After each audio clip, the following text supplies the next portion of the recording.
Welcome to Truths That Transform, a production of D. Kennedy Ministries, where we are standing for truth and defending your freedom. Things in America have seemingly become unhinged more and more by the day. I'm sure you agree.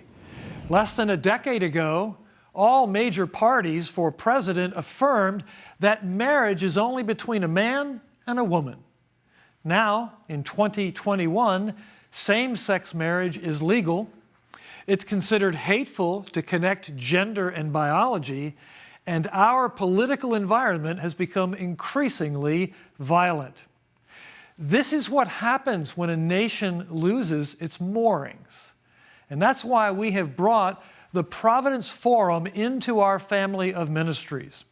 I'm joined here in our studio by our new executive director of Providence Forum, but longtime compatriot here at D. Kennedy Ministries, Dr. Jerry Newcombe.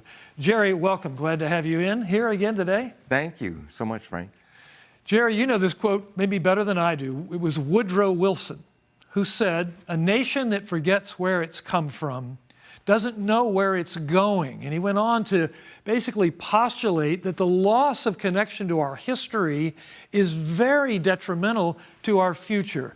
Is that true, in your opinion, of the seeming loss of America's Christian history as well? Yeah, it really is. America has been and is a great nation, and people often risk their lives to even come here.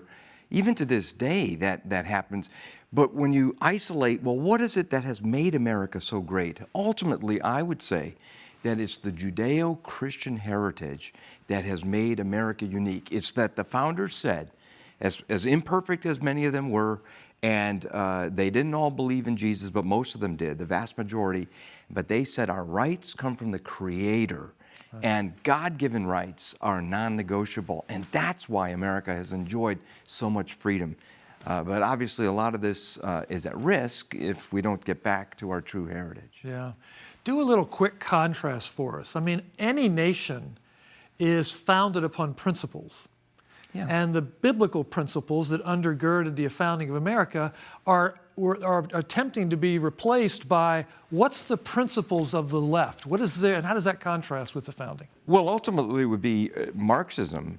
They basically would be to dethrone God and take away godly influence. And you see that happening, that even now in the public square of America, so many secularists want to remove God in so many different ways. But that's not the way America began. And our founders said, for example, George Washington, in his farewell address, he said that religion and morality are indispensable supports to our political prosperity. And he said, you couldn't or shouldn't call yourself a patriot if in any way you try to subvert those two pillars of human happiness. But we see that subversion of those two pillars all the time. Right. I heard of a pastor recently, a younger pastor, who said that he thought that Christians of a more mature aspect, maybe people like you and me, tend to worship America, and he said how inappropriate that is. Now, this young pastor was obviously raised in a secular school system.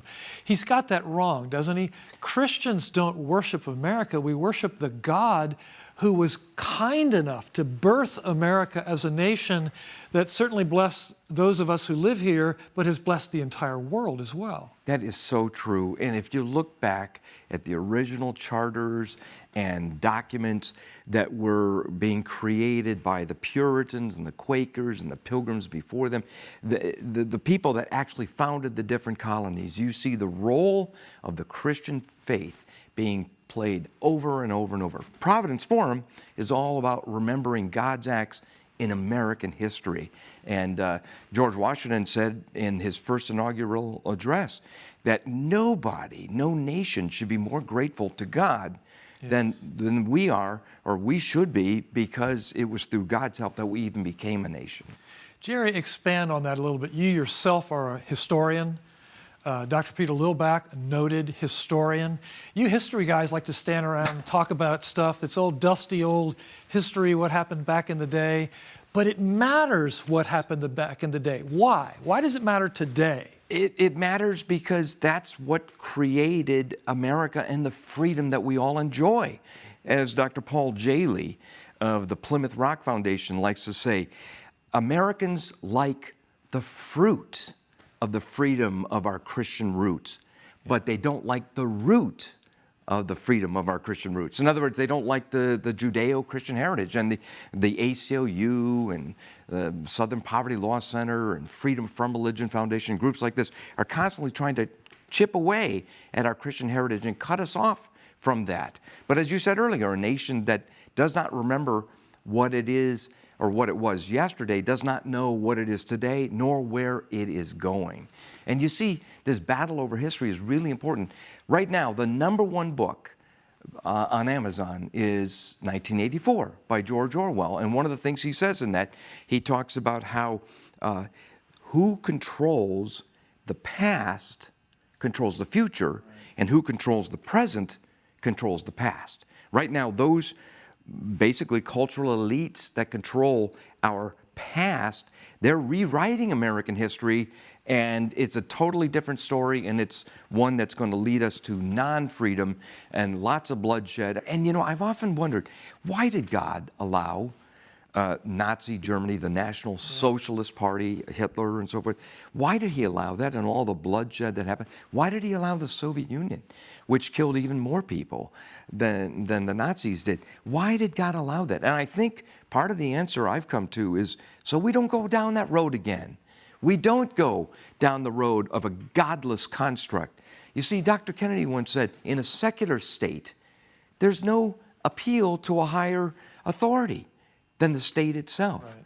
And so, you know, if you're there in that Lubyanka building where Stalin and his minions, you know, slaughtered all those people, you know, and show trials and all that kind of stuff in the failed Soviet Union, you have no other appeal. Right.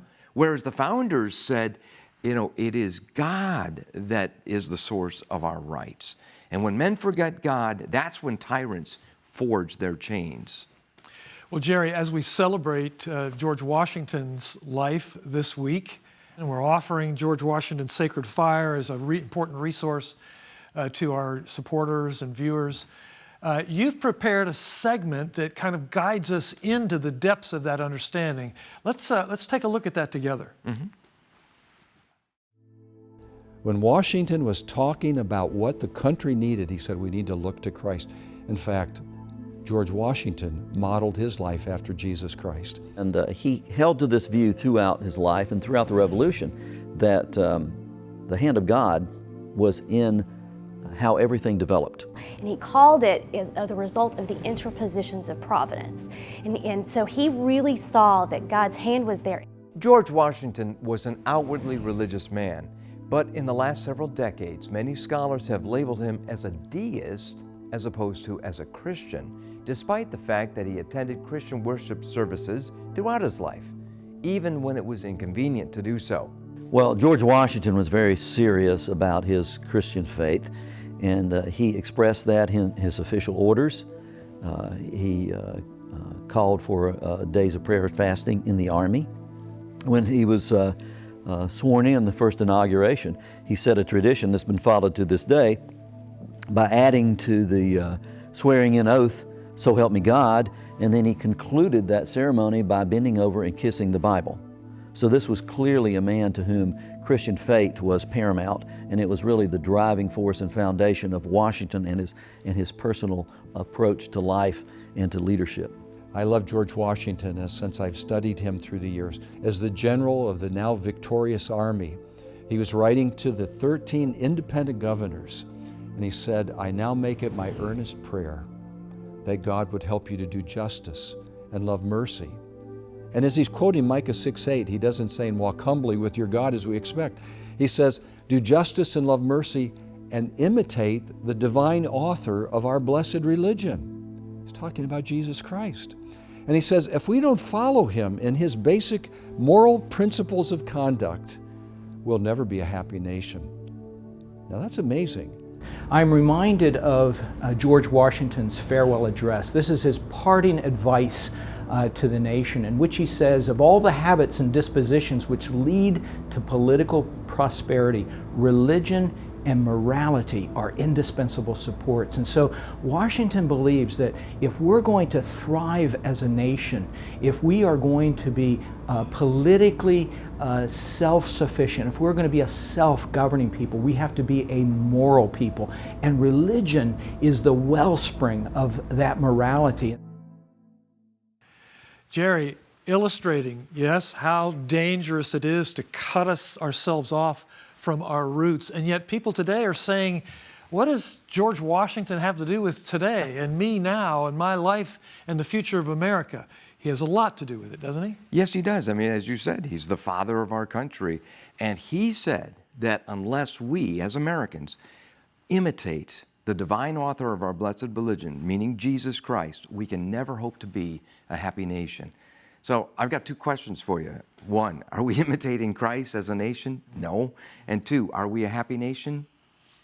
A lot of turmoil in America today, a lot of fear, a lot of uncertainty. We need to return to our roots, don't we? Yes, indeed. Jerry, thanks for being with us. Great Thank to you. have you on today.